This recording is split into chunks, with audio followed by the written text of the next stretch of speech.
Hey ratbags, today on Nightingale News I'm giving you the lowdown on when you can play. You'll actually get a chance before the game comes out, anyone, as long as you can sign up for their playtest and help them stress test the servers. It's happening very soon, so I've got the details on what you need to know, and I'm going to give you my unfiltered, unrestricted opinion about Nightingale, the testing phases that I've been part of for nearly 18 months now. Inflection really doing a solid. They're allowing creators to talk about anything. We're not have to have any restrictions. We can talk about all the bugs and issues we found in early playtests. We can talk about the progress they've made and really shaping Nightingale into what it is today, which in my opinion is going to be one of the best survival games going.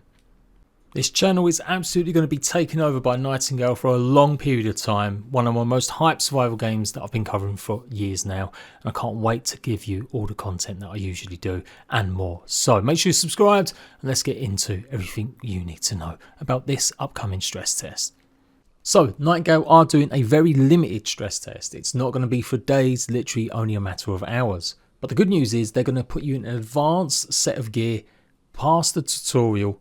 So a lot of players who are maybe wanting to see what that kind of game would look like, you'll get a chance to really dive into what the core mechanics of the game will be. This begins on February the 2nd at 10 AM MT time. You can download the game from then, and then an hour later, they should be open the servers for about 3 hours. If you check out the Steam page, underneath there should be a little box saying whether or not you can join the playtest. I've already clicked on it. I've requested access, so fingers crossed I'm going to get it. So it may take a bit of time as they go through a lot of this stuff.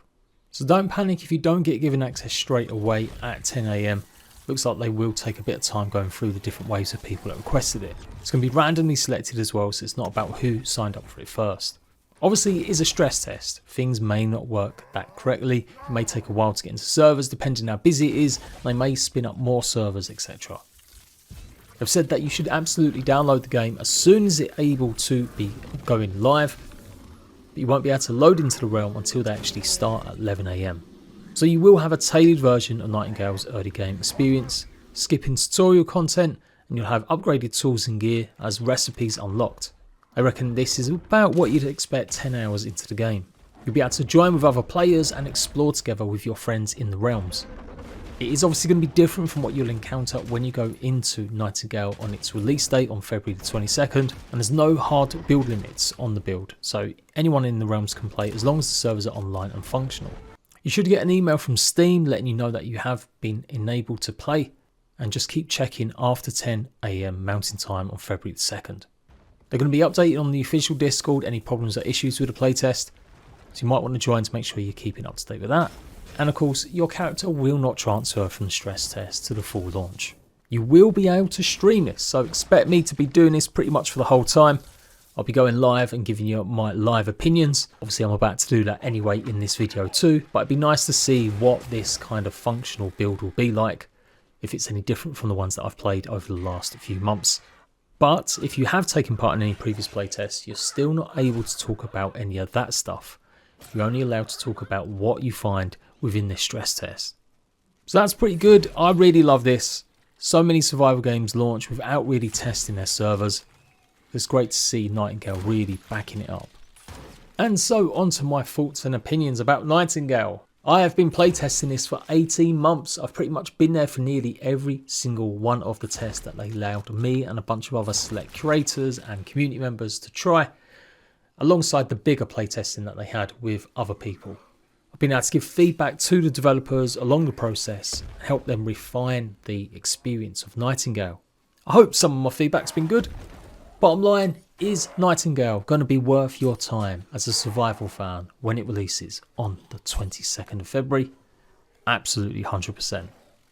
There's a reason I was hyped and excited about seeing this game for the first time, and trailer show basically reveal. It's like nothing I've seen before in terms of having a really unique setting and a very different look from a lot of other survival games. The possibilities that they can have with these realms, able to create your own custom worlds effectively to experience, change and chop whatever kind of enemies you face, and have different environments to explore. It really is endless what you could do with the different realms you'll explore. Not going to lie though, the first time I jumped into Nightingale I was massively overwhelmed by just how basic some things were, but that's all part of the game dev journey. 18 months is a long time. You can definitely see why they ended up delaying, and it's always been a good thing. Each playtest that I took part in afterwards was so much more improved from the last. They obviously took on feedback not just from creators, but actual people in the community, actual regular players. It's pretty clear they really honed and appreciated some of that feedback. Things they've changed are whole amounts of the UI, how enemies move, the environment, and lots to do with the cards, the core system of the game and how you make your realms.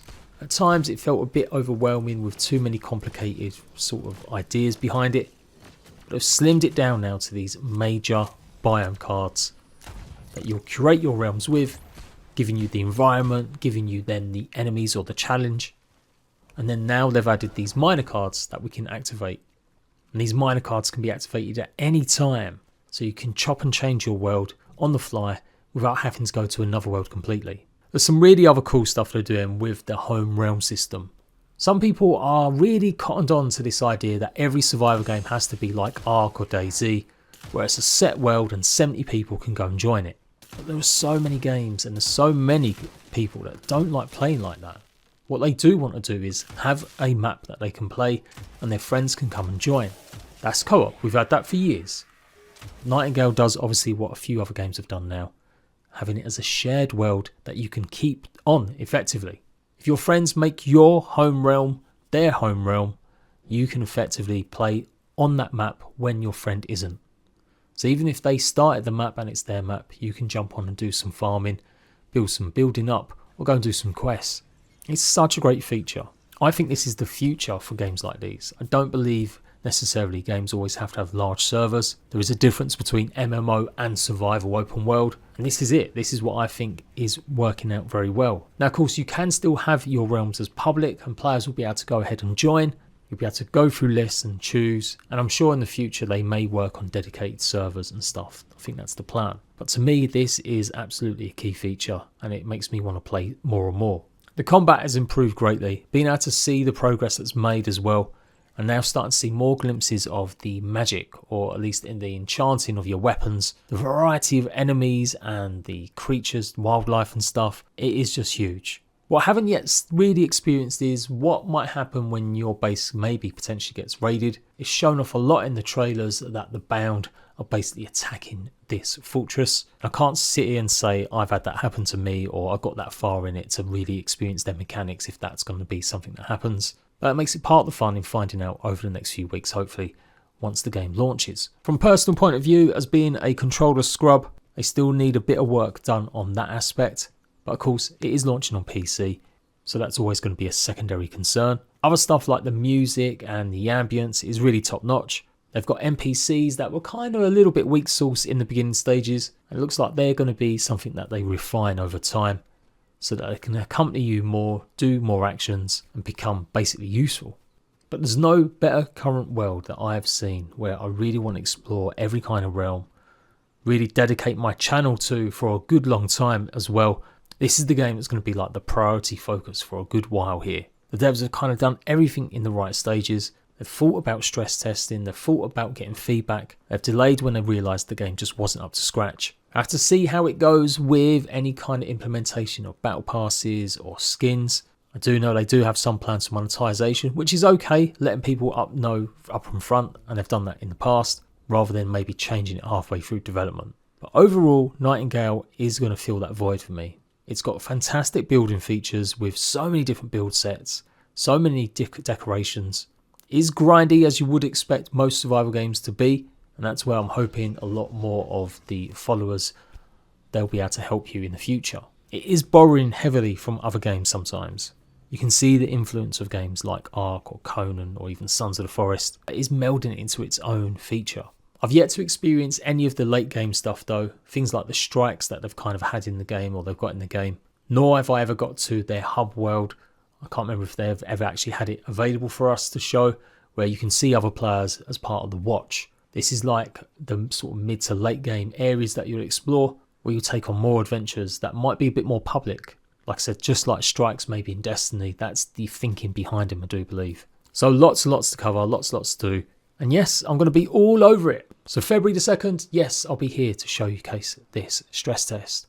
Yes, I'll be here to showcase anything else that I get permission to go into. But yeah, big shout out to Inflection, allowing creators, not just the only one. So many creators now can talk about their experience with just the playtesting, and that's pretty unheard of.